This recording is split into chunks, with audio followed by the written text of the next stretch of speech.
Magandang umaga. Ang ating pag-usapan ngayon ay yung isang aspeto na mukhang nakalimutan ata ni Attorney Kaufman para sa kanyang kliyente na si Digong Duterte. O di kaya hindi niya talaga alam ata. Sana alam niya ito. Ito ang pinaka-problema natin. Ano po yun? Ito po yung bagay na nagsasabi na dapat hindi magkaroon ng authority or jurisdiction sa paglilitis at paghusga ang ICC kay Digong. Maliban sa ibang argumento ko, ay ito po yung napaka-specific na argumento. Napag-aralan ko po, nabasa ko yung mga kaso na kung saan nagdesisyon ang ICC. Ang issue dito, magkaroon ba ng jurisdiction or authority ang ICC kung ang akusado, gaya ni Digong Duterte, ay hindi siya na-aresto ng tama o may illegal arrest o may kidnapping. Mamaya i-discuss ko na without any doubt, ang decision, without any doubt, ang aresto ng Pilipinas na ginawa nila ni Nicolas Torre na siyang MMDA governor ngayon at chairman, ni Romel Marbel, ni Gibo Teodoro, ni Eduardo Anyo, ni Marcos Lacalinaw, at saka iba pa. Yung pag-aresto nila kay Digong at pagdala sa The Hague ay kidnapping. Paliwanag ko mamaya yan. So ngayon, ang ating pag-usapan lamang sa ngayon, simple lang. Dapat bang isama sa argumento ang kidnapping? Sagot ko, dapat lang. Ang problema ko lang ay hindi sinama ni Attorney Kaufman sa kanyang argumento. Kaya nakikiusap ako kay Sara Duterte na tawagan niya si Attorney Kaufman na gumawa ng bagong request to dismiss the case. Ang rason or ground ay kidnapping, lack of jurisdiction sa pagkatao sa person ni Digong Duterte dahil ang pag-aresto ay walang authority.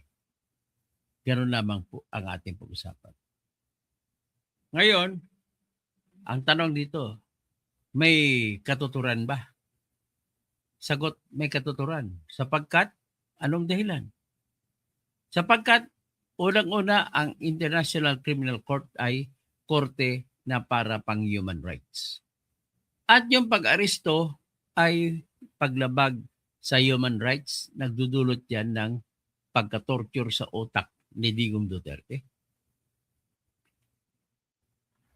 Nagdudulot yan ng maltreatment sa kanyang personalidad. Yan ang minimum na makikita mo sa ginawa nila.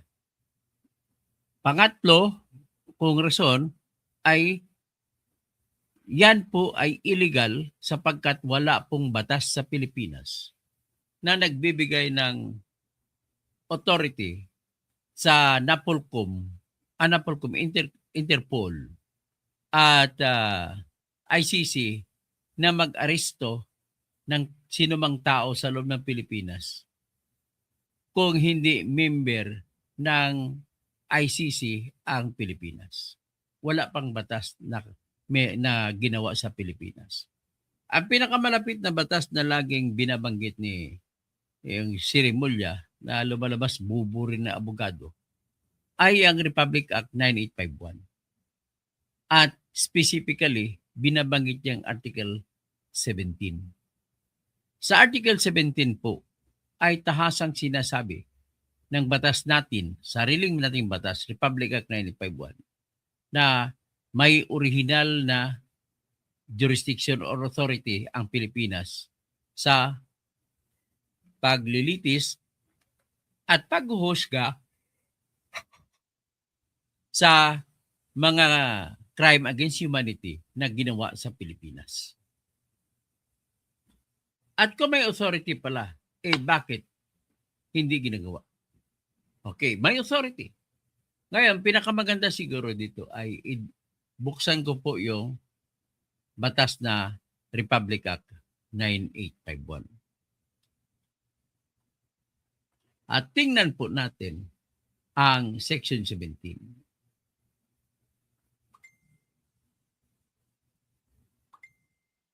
So, ito tayo. Papakita ko sa inyo. Ito yung rason nila na ginagawa para ma-justify nila yung pag-aresto kay Duterte.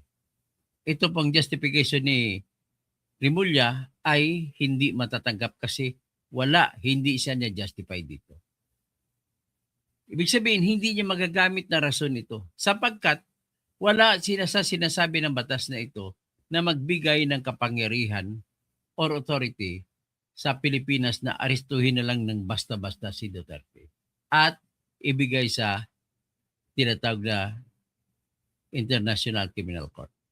Specifically, binabanggit niya Section 17. Ito, papakita ko sa inyo.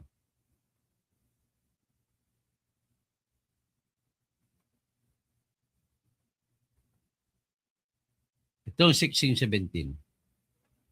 I-highlight ko. Section 17. Jurisdiction.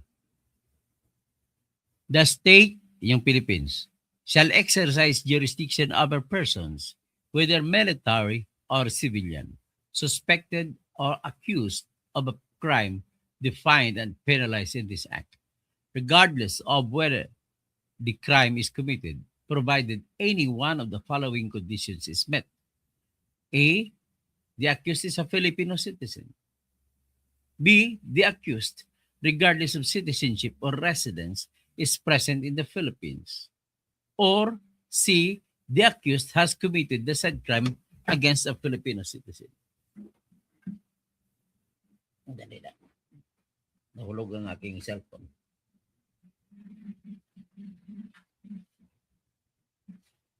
So ngayon, Tagalogin muna natin sa aspeto na yan.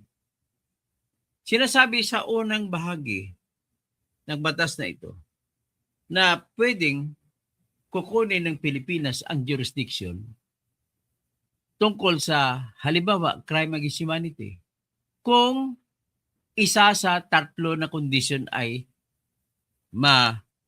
nag-i-exist. Number 1, kung ang akusado ay Pilipino, may kagaya kay Duterte, meron silang jurisdiction. Bakit hindi nila sinampa ng kaso si Duterte sa Pilipinas? May jurisdiction pala.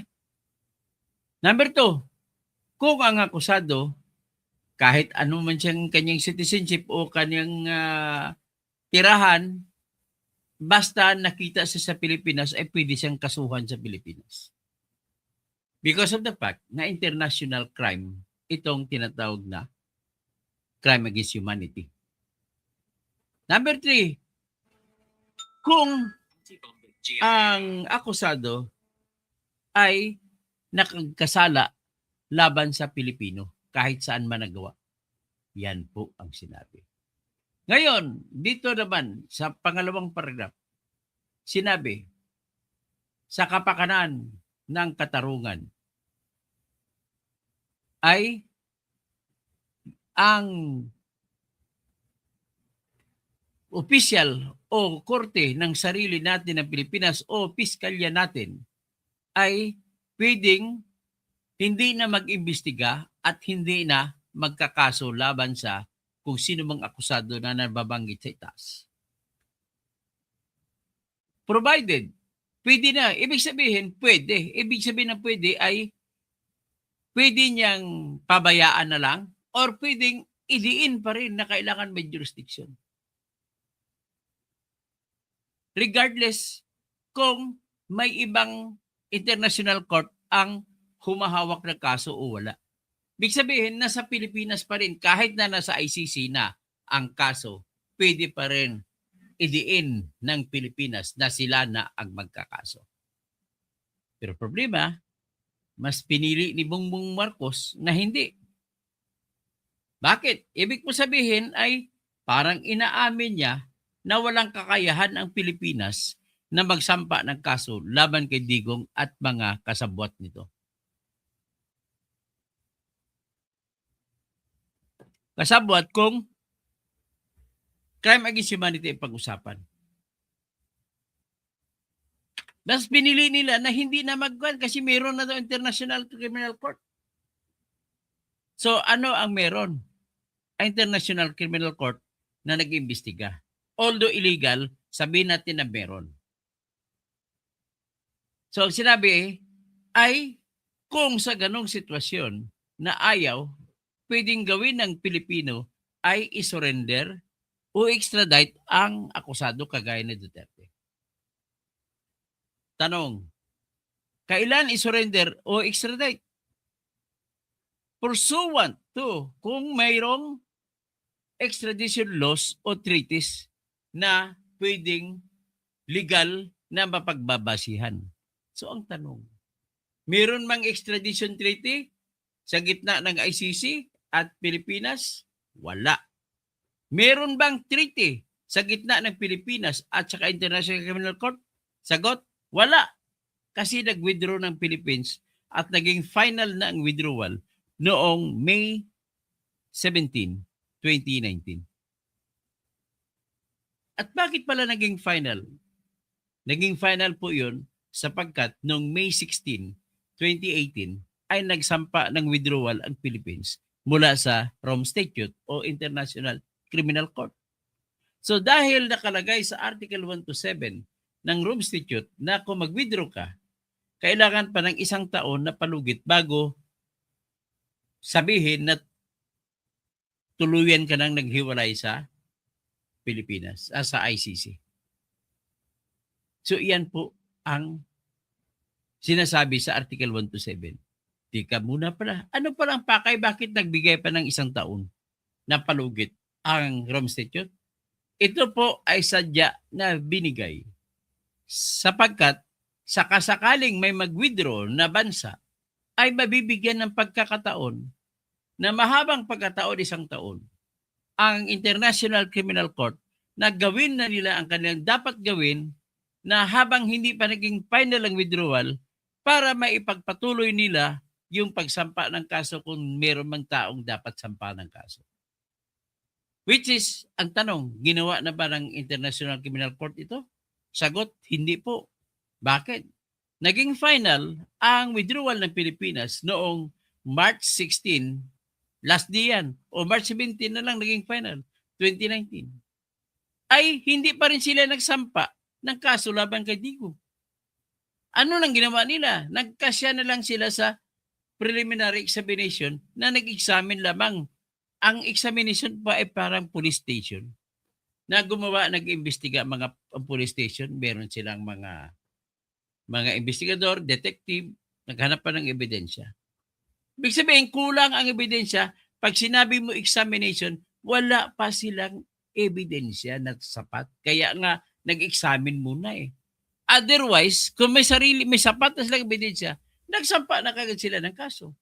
In the fact na hindi sila nagsampa ng kaso, ang ibig lang sa magsabihin na noong February 8, 2018 ay wala pang ebidensya ang International Criminal Court. Kaya examination ang tawag nila. So, pag sinabi natin naghagilap ng ebidensya, katumbas ba yan sa pagsasabi, pagdeklara na magsampa na kami kay Digong Duterte? Hindi po. So kagaya sa atin, sa police station natin, naghagilap ng ebidensya. Halimbawa, yung paghagilap ng ebidensya sa atin sa Manila, ang kaso ay murder. Umabot na 20 years, wala pa rin nakuhang ebidensya mga pulis natin sa Manila.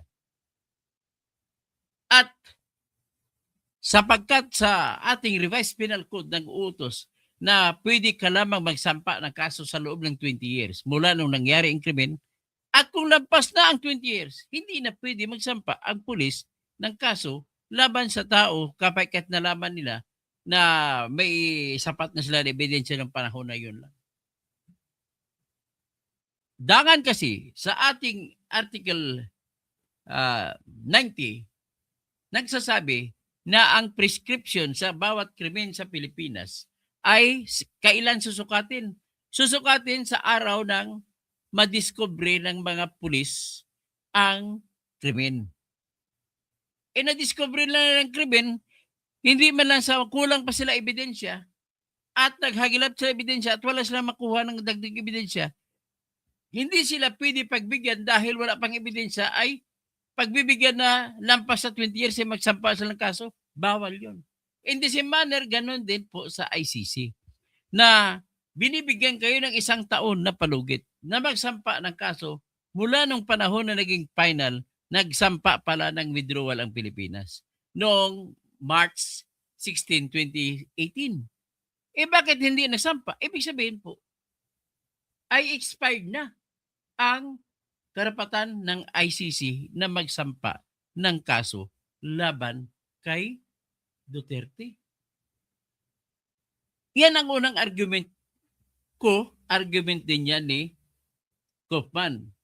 Pangalawang argument ko dyan ay nakasaad mismo sa batas nila sa Rome Statute na nagsasabi na kung magsampa ka ng kaso laban kay Digong Duterte, siguraduhin mo na kasapi pa ang Pilipinas ng ICC o Rome Statute. Hindi na. Base po yan sa Article 12, Paragraph 2 at Article 13, Paragraph C. So balik tayo ngayon sa issue ng kidnapping. Yon ang mga ibang dahilan kung bakit dapat ma-dismiss ang kaso. Balik tayo sa Republic Act 9851. Nakalagay, dahil walang extradition treaty na ang Pilipinas sa ICC, hindi pwede nila hulihin si Digong at isuko. So ngayon, analisahin pa natin ito, surrender. Nakalagay, instead, the authorities may surrender a suspected or accused persons in the Philippines to the International Court. Tanong, tama ba yung gawa nila na hinuli at biniglang sinurrender? Sagot, mali po. Bakit po mali? Kasi meron po tayong batas na pinakamataas na batas, mas mataas pa sa international law. Yun po yung Constitution. Ang ating Article 3, Paragraph 2 ng ating Constitution ay nag-uutos na walang warrant of arrest na maaring mai-issue para arestuhin ang tao kung walang probable cause na idetermina ng judge. At ang pagdetermina ay makabase sa reklamo ng isang complainant at mga testigo ng complainant. At kailangan mababanggit nila ang partikular na lugar ng pinangyarihan ng kaso, ng krimen, at mabanggit din nila ang mga bagay at mga tao na dapat arestuhin. Sa English pa, no warrant of arrest shall issue except upon probable cause by the judge upon examination under oath, determined personally by the judge upon the complaint of the complainant and the affirmation of his witnesses that and describing particularly the place of the arrest and the place of the incident and the things and persons to be arrested. Wala, dapat sundin mo na yan.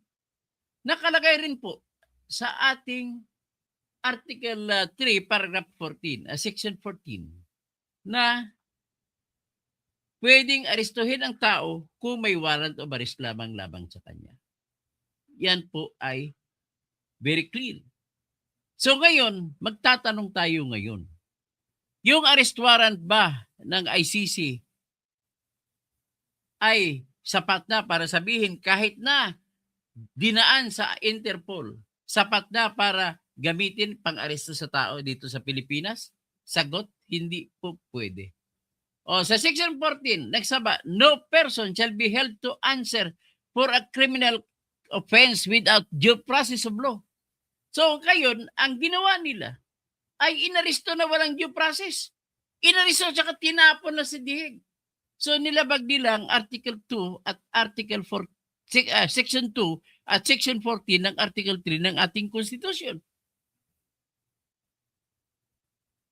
Oh. Ngayon, balik tayo sa Republic Act 9851.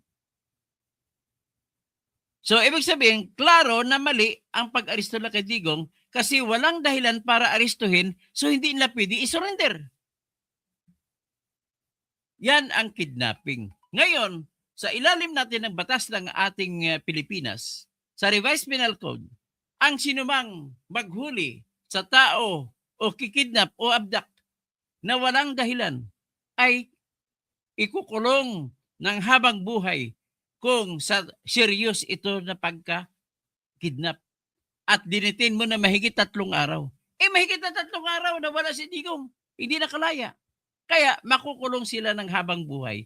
Sino yan? Si Boying Rimulya, si John Vic Rimulya, si Gibo Teodoro, si Eduardo Anyo, si Marcos Lacanilaw, at saka si BBM, si Nicolas Torre, at saka si Romel Marbel.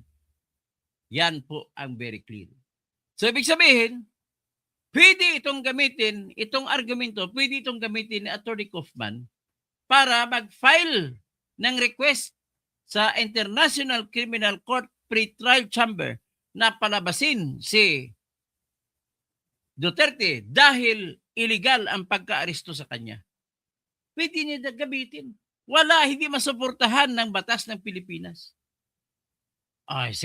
Ito panghuling paragraph ng Section 17 Article Republic Act 9851 nagsasabi sa English, no criminal proceeding shall be initiated against foreign nationals or accused having committed the crimes defined and penalized in this act if they have been tried by competent court outside the Philippines. Ibig sabihin, double jeopardy ang pinagbabanggit dito. Yan ay patungkol po ito sa ating sariling batas. Gamitin natin ang ating sariling batas ay kidnapping pa rin. Ngayon, ano na ngayon dapat si Sara Duterte ay tawagan niya si Atty. Kaufman at makiusap po ako sa iyo, Sara. Tawagan mo si Atty. Kaufman at sabihin sa kanya na magsampa siya ng bagong request to dismiss the case because of the lack of jurisdiction by reason of illegal arrest. Pangalawang dahilan, ito po. We will now go to the law itself of the ICC, which is Rome Statute. I-upload ko ang batas ng ICC, ang Rome Statute, para maintindihan ninyo. At yung mga nagtatawag sa akin doon ng fake news, para makita nila na hindi ako fake news. Ito po siya. Page 41. Itong title ng kaso, Rome Statute of the International Criminal Court. Punta tayo sa page 41.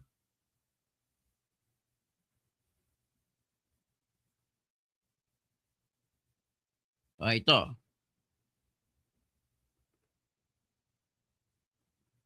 Article 59. Ang Article 59 ng Rome Statute ay nag-uutos.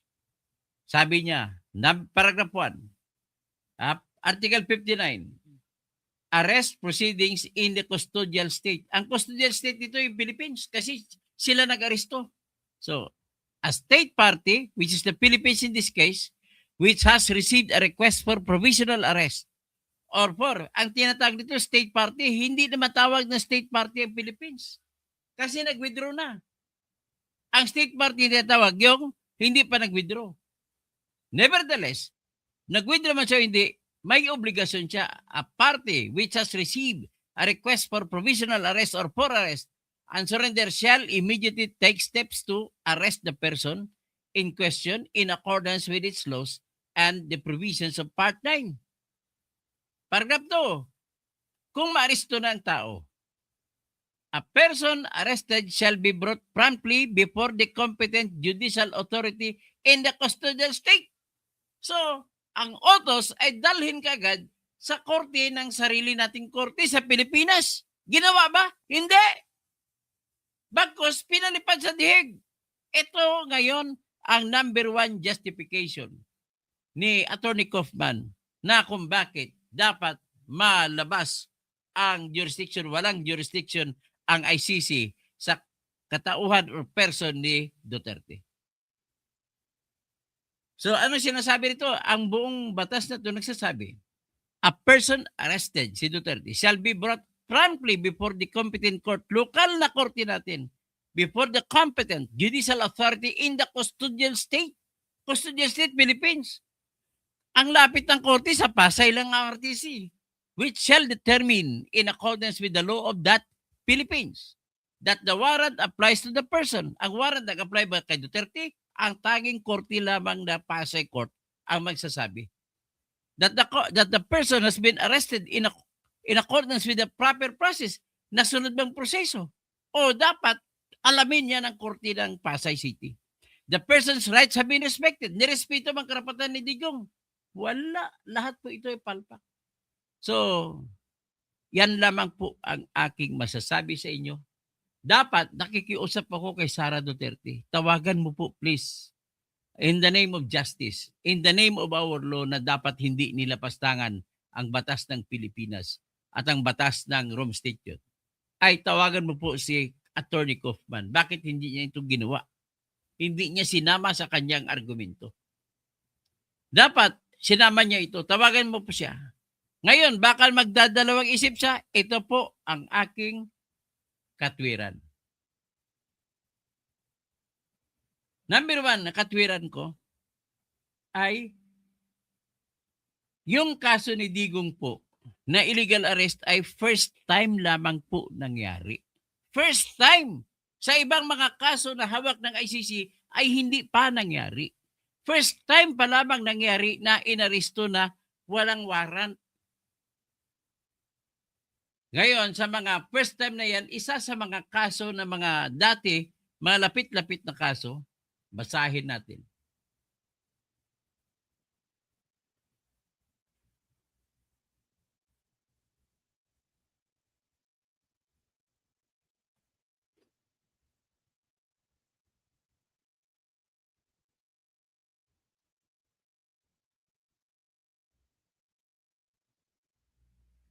Sa kaso po, ito examples ng kaso. Sa kaso po ni Thomas Lubanga Dielo na inaresto ng Democratic Republic of Congo bago sa binigay sa ICC, ang sabi ng ICC dito ay merong authority ang ICC sapagkat hindi naman nalabag ang kanyang karapatan sa ilalim ng Article 59 paragraph 2. Yung binabagay ko kanina na Article 59 ng Rome Statute. Sa kaso ni Thomas Lubanga Dielo ay hindi po. Ang nangyari kasi kay Dielo, inaresto siya ng Democratic Republic of Congo sa panahon na hindi pa nakapagpalabas ng warrant of arrest ang ICC. Nung nagpalabas na ng warrant of arrest ang ICC, na hawak siya ng Democratic Republic of Congo, sinurrender siya doon. So, ang sabi ng ICC, sapagkat wala na kaming alam doon kung paano ka inaresto nung una, wala ka pa namang warrant sa ICC. Kaya hindi namin pwedeng aksyonan o saklawan ang ginawa ng bansang Congo na pag-aresto sa iyo. Kung legal ba yun o hindi. Kasi at that time na inaresto ka, wala ka pa namang warrant galing sa ICC. Yan ang katwiran ng ICC. At sapagkat nung palabas kami ng warrant ay ikaw arestado na, ay hindi na namin mayroon jurisdiction ngayon ang ICC sa paglilitis sa iyo at paghusga. Ngayon ang kay Digong, anong sitwasyon kay Digong? Wala pang kaso ang Philippines nung inaresto ni nung inaresto nila si Digong Duterte, ay meron ng warrant of arrest ng ICC. At to the point na ang ginamit pa na pag-aresto kay Digong Duterte ay yung warrant na nilabas ng ICC mismo. Hindi siya kasing tulad ng kaso ni Thomas Lubanga Dielo na nagpalabas ang ICC ng warrant of arrest kay Dielo sa panahon na naaresto na siya. Sa kay Duterte, hindi pa siya naaresto. Saka pa lang nagpalabas, hindi pa naaresto, nagpalabas na ng warrant of arrest ang ICC noong March 7. March 11 siya inaresto ng 2025. So, yan ang pagkakaiba. Kaya, kampante ako na kapag i-argumento ni Kaufman, itong kasong ito ay siguradong mananalo si Digong. First time in the history na ganitong kaso kay Digong. So ano pa? Ang sa kaso naman ni Ongwen, si Ongwen po ay inaresto na siya dati bago pinalabas ang warrant of arrest ng ICC. At dahil doon, hindi naglabag ang ICC sa karapatan ni Ongwen. Kaya pinatuloy ang pag-trial kay Ongwen at sinintensyahan siya na guilty. At sinintensyahan siya na makulong ng life sentence. Yan po yung kaso ni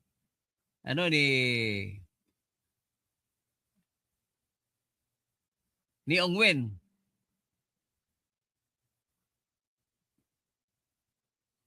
Sa kaso naman ni Omar al-Bashir na presidente ng Sudan ay hindi siya naaresto.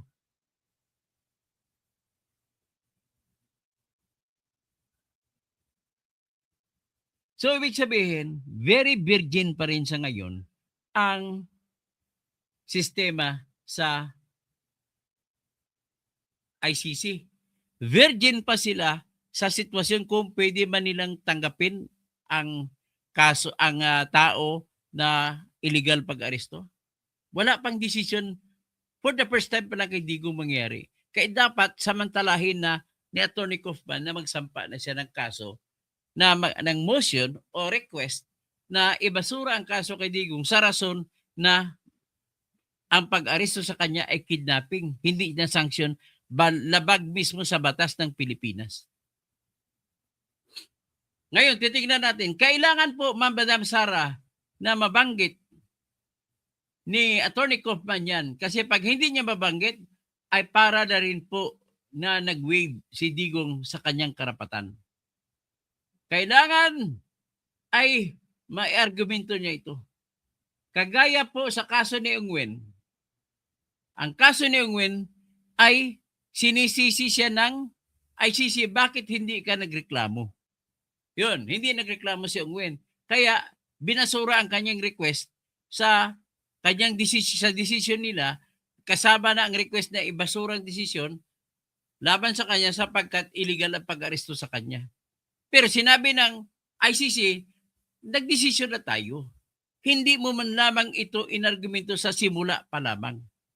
Pero just the same, kahit i-argumento sa simula pa lamang, ay lalabas po na hindi rin nila tanggapin ang request ni Ongwen sapagkat nailabas ng ICC ang warrant of arrest laban kay Ongwen ay naaresto na si Ongwen. Okay? So hanggang dyan lamang tayo. Anyway, kampante na rin ako sa argumento na wala ng jurisdiction ang ICC laban kay Digong. Okay ha? I-summarize ko na lang. Ano pa bang ibang argumento maliban dito sa illegal arrest, so sa kidnapping? Ganito po, yung unang argumento na sabi nila ni Atty. Kaufman, which is also my argument, na wala ang nagsasabi o nag-uutos ang batas, Rome Statute, na pwede lamang sila magsampa ng kaso laban kay Digong kung meron pang, kung kasapi pa ang Pilipinas ng ICC sa panahon o sa oras o sa araw na nagsampa sila ng kaso laban kay Digong. Kailan sila nagsampa ng kaso laban kay Digong? Noong May 24, 2021 na lang. Ang withdrawal natin ng Pilipinas mula sa ICC ay naging final noong March 17, 2019. Kaya out of jurisdiction na. Yan ang number one argument. Number two argument ay ang sinasabi naman ni Attorney Conte, ni Attorney Nery Colmenares, ni Attorney Joel Butoyan, ni Attorney Gabriel Andres at mga kakampi nila ay sapagkat nagkaroon na ng preliminary examination noong February 18, 2018, nakasapi pa ang Pilipinas ng ICC, ay sapat na daw yun para magkaroon ng kapangyarihan ng ICC na litisin at husgahan si Duterte. Sagot ko dyan, mali. Bakit po? Ano ba yung preliminary examination? Ang preliminary examination ay parang mga police detective. Yung kinikwento ko kanina. Ang police detective, ang ginagawa nila, maghagilap sila ng ebidensya laban kay Digong. At pag magsampa ka ng kaso, dapat kumpleto ka ng ebidensya. Ibig sabihin, hindi pa sila kumpleto ebidensya. So kaya, dapat may last day pa sila, March 16, 2019, dapat meron sila hanggang doong araw magsampa ng kaso. Eh, ang problema, sinampa nila May 24, 2021. Ibig sabihin, until the last day of the membership of the Philippines with the ICC on March 16, 2019, ay wala pa silang ebidensya. Di ba? Ganun lang kasimple po yun ang argumento doon. So, yan ang unang argument. Pangalawang argument. Ang pangatlong argument ay mali po yung ICC Pretrial Chamber Judges sa pagsasabi na mayroon pa rin jurisdiction daw ang ICC kay Digong sapagkat although inaamin nila na dapat sundin ang Article 12 paragraph 2 at Article 13 paragraph C, ay hindi pa rin daw pwede gagawin na iyon lang ang tanging basihan. Kasi po sa Article 1 to 7, paragraph 2, condition number 4, ay pwede pa rin magkaroon kasi any matter. Yung preliminary examination na ginawa noong February 8, 2018 ay any matter na nakonsidera na ng korte. Tanong, pwede ba yung any matter na yun? Sabi ng pretrial chamber judges, pwede. Kaya binasura nila ang request ng abogado ni Digong na i-dismiss ang kaso. Kaya nag-apila sila ni Digong doon sa appeals chamber na 5 na ang judges. Kaya para maintindihan niyo po, natalo si Digong sa unang labanan ng issue ng jurisdiction sa pretrial chamber judges na 3 judge lamang. Ang mga judge dyan ay si Ganzo, si Sophia, Lira, at saka yung isa. Anyway, ang desisyon nilang 3 ay tina-challenge na ngayon sa appeals chamber judges na 5 naman ang judge doon. Hopefully, mananalo sila doon. So, ulitin ko lang, ang argumento nila na sinasabi nila ay hindi mali po ang pre-trial chamber sa pagsasabi na exception to the rule yung nangyari kay Digong na meron pa rin jurisdiction. Kasi ang general rule na sinasabi ng pre-trial chamber ay kailangan magsampa ng kaso na kasapi pa yung bansa ng ICC. Sa kaso ni Digong, although daw nagsampa hindi nakasapi ng ICC ang Pilipinas, ay nandoon pa rin daw sa Article 1 to 7 na any matter. Basta may any matter, pwede pa rin tanggapin ng ICC. Ang argumento naman na kontra dyan, which is also my counter-argument, ay dapat sasabihin ni Sara kay Attorney Kaufman na ganito. Ang preliminary examination ay walang batas na nagsasabi na dahil may preliminary examination ay pwede na magkaroon ng jurisdiction o kapangyarihan sa paglilitis at paghusga ang isang korte. Bakit po? Kasi ang criminal law kailangan hindi po malabo. Malabo kasi walang batas. Kailangan klaro. Kailangan mayroong batas na nagsasabi na kapag nag-umpisa ng preliminary examination ay pwede nang tuloy-tuloy yan. Wala eh. Walang batas sa Rome Statute na gano'n. At wala rin batas sa ibang international law. Kahit sa Vienna Convention on the Law of Treaties, wala rin.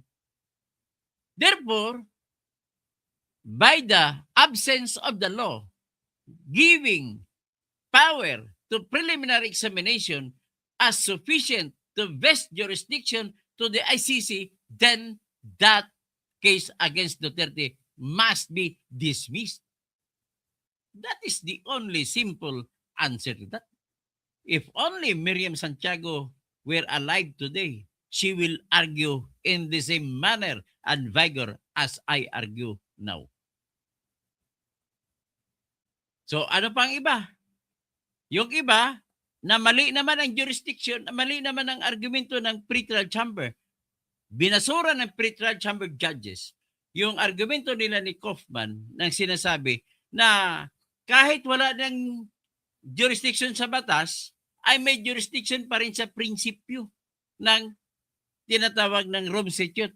Dahil nakalagay po sa preamble ng Rome Statute na hindi dapat hayaan na hindi maparusahan ang mga karumal-dumal na krimen. Ang sagot diyan, simple lang, which is nasagot naman ni Kaufman. Hindi mo pwede sabihin na forever ka may jurisdiction. Na 1,000 years may jurisdiction ka. Sapagkat binigyan kayo sa alalim ng Article 127 ng Rome Statute ng 1 taong palugit na ayusin mo ang kaso at isampa mo kagad para magkaroon ng jurisdiction ang ICC.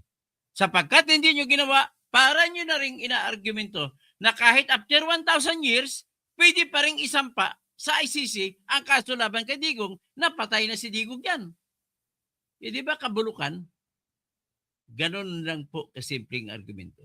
So, whatever you may say against my argument, kung nahambugan man ka sa akin, Mamerto Lawrence, sabi mo tikalon, that is only your opinion. And my opinion is based on law. Ganun lang po kasimple. At magandang umaga po sa inyong lahat. Ay, galit na galit sa akin to mga anti-DDS. Marilo Lapos, good morning sir. Zian, good morning. Atty. Toto, pa-shout out po ako sa asawa ko sa nanonood po siya sa YouTube ngayon. Sa inyo, sa Igmedio Ampong Gales. Gales ba? Kilala mo ba si John Gales sa Samal? Mga roommate ko sa Mindanao State University. Si John Gales. Kapare yung spelling. At saka may Gales din kaming kapitbahay sa Coronadal. Si Nilo Gales, na karatista. At yung kanyang black belter, yung kanyang si Jimmy Gales na kasama ni Turbador Ramos na mga black belter noong araw. At tapos si Crispo Elmo, galit sa akin. Dami mo naman kaso mo, dispar ka. Kahit po na-dispar ako, Crispo Elmo, hindi nawawala ang talino ko. Ganun lang po kasimple yan, ha? I may be disbarred, but my brain is not disbarred. Ganun lang po kasimple yan. So, Mike, ICC is a political tool na gamit ni Marcos ngayon. Totoo lang, naniwala ko, binigyan nila ng bilyon-bilyon. Ng ilang malita kay binigay ni Trillanes doon. Tapos Sandip, kini-question, who is this guy? Well, I am Toto Tirador Kausing, the doctor of jurisprudence. I speak with authority. Mike, kaya grabe ang takot nila kay BP. Huwag nagpresidente, protect BP. Sana taong bayan magbibigay. Si BBM sa ICC, magbibigay ng pera ng bilyon ni si BBM. Through Trillanes. So Ernesto Nabaja, bring him home, Tatay Digong. So Astra, very well said. Yan ang totoo, attorney. Ang galing mo. Mike, nasa Villamor ako noon, sir. Alam ni Torre, kung abot pa ng liwanag, noon di pa nilipad si Pirardi. Dumadagsa ng tao sa Villamor, kaya dali-dali na pinalipad ang jet ni Ko at Romualdez. Astra, bring him home. Okay? Fight, attorney. Tatay Digong is the best president ever. Hearty Bisislao Moises.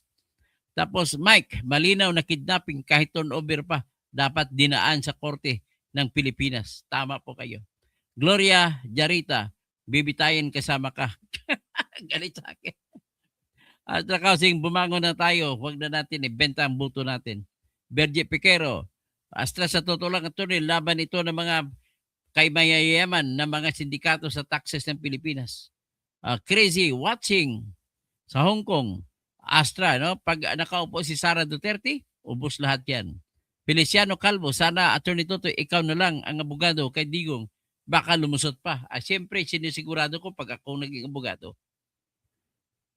Ay, Sixto, Biaflor, Lagari, hindi mga tanga, mga Pilipino, Bertini. Wala ka kwenta, Sixto. Ang utak mo po, kamango-mango sa imo, kaya huwag ka na mag-comment dito. Ha? Bubo ka eh. Mali-mali pong sinasabi mo, Sixto. Robert Torla, paikot-ikot na lang po yung kidnapping issue. At yan naman talaga kidnap. Ate Astra, Randy, traidor yan si BBM.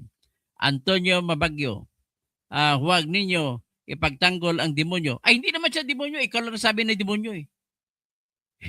Hindi naman, ang mga DDS, hindi naman sabi na DDS ko na demonyo. So, Greco Bartin versus B. Bautista. Good morning, Boss Toto. Pa-shoutout po sa aking tatay na si Gary Bautista. Oy, shoutout kay Gary.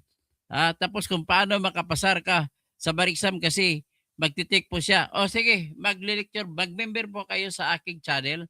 Magli-lecture ako sa Bariksam para paano makapasa. Okay? Mardy Indelible Infante.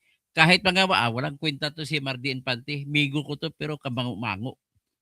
Greco Bautista at ano pang kadalasan na labas sa bar. Example, okay, mag-review po ako sa bar. Gagawa po ako ng review lecture sa aking channel, sa membership channel ko. Mag-member po kayo para ang naka-member lang po ang pwede makinig. Si Greco Bautista, thank you. Tapos Lisa Kokak, sino pa? Pastor Rodi Rabi. Okay. Basta kaya ang sa akin sinabi ito, ang lahat ng sumasabi na kontra sa sinasabi ko ay mga bobo. Ganun lang po. Pasensyahan na tayo. Tawagin mo man akong hambog, yan po ang katotohanan. So, Ivy, katoto, wag ka na magpapabida kay Sara, kayong mga attorney, wag na. Ay bakit? Ano bang ang sabihin? Okay lang yan, walang problema. Nagsasuggest lang ako kasi hindi ginala ni Kumpan. Hindi niya ginawa.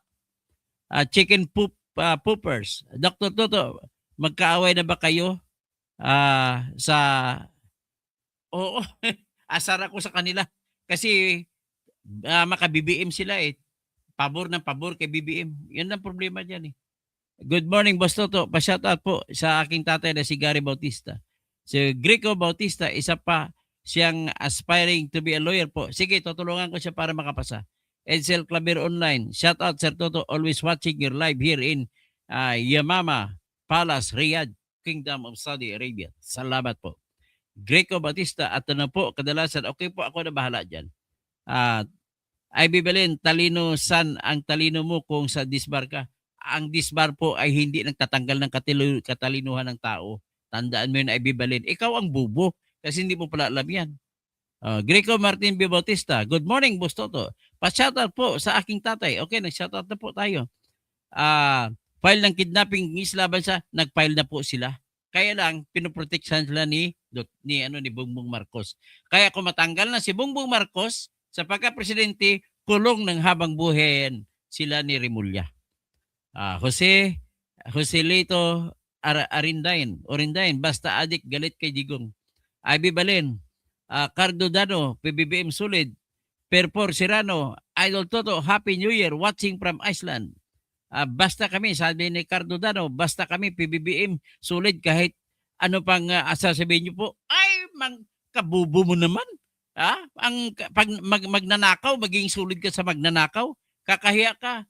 Nakakahiya sa mga Ilocano yan na dipinsan siya ng Ilocano dahil Ilocano tatay niya. Magnanakaw naman. Ang nanay niya, waray. Kaya mga kaibigan ko, mga kabsat ko, dahil Ilocano kayo, kakampihan niyo ba si BBM?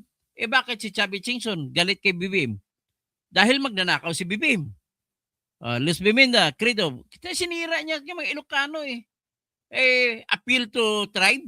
Pangit yun. Gumawa ka ng sarili mo, personal mo na pagnanakaw. Hindi ka naman namimigay sa mga Ilocano. Tapos appeal to tribe para suportahan ka naman kapwa mo Ilocano, kamali yan. Maling-mali yan, BBM. Edsel Claver Online, sana makulong lahat sila. O isama mo niya ikulong yung mga taong hindi niwala na nagnakaw si BBM. Sixto. Sixto Baplor Lagare. Sayang, Ilonggo ka pa naman pero walang kwenta. Impeach. Sara forever, malabo yan. Makukulong si BBM, baliktad. May ebidensya po kayo, magnanakaw si BBM. Kompleto po kaming ebidensya. Pagdating ni Saldico dito, talagang kulong yan. Mali-malitang bilyonis. Rolando Catedrillo watching here in Melbourne, Australia. Teacher ko, mother mo sa English, kinsis mo, salamat gid. Patay na nga ako nanay, pero hindi ka gid siguro malimtan to sa langit. Tani sa langit ang ako nanay. Roland Catedrilla. Salamat. I will forever remember your name. Kasi kamag-anak ko si Alex Catedrilla, na kaibigan ko na composer. Tapos, pero patay na rin si Alex Catedrilla. Cardo Dano, impeach Sara forever. Sige, pagpa-impeach kayo ba? Mababasuro lang impeachment ninyo. Si Crispo Elmo, ha? Sara bangag. Hindi ko po kami bangag. Pasensya ka na, Crispo, nabuag ka. Bubo ka. Cardo Dano, puro kayo fake news. Ay, anong fake news? Opinion na, pinakita ko ng ebidensya, magsabi ka pa na fake news, kabubo mo naman talaga. Sita Maisog, beautifully Kalbaryo ang ng ating bayan habang si BBM. Tama po yan. Hanggang dyan lang tayo at magandang umaga po sa inyo.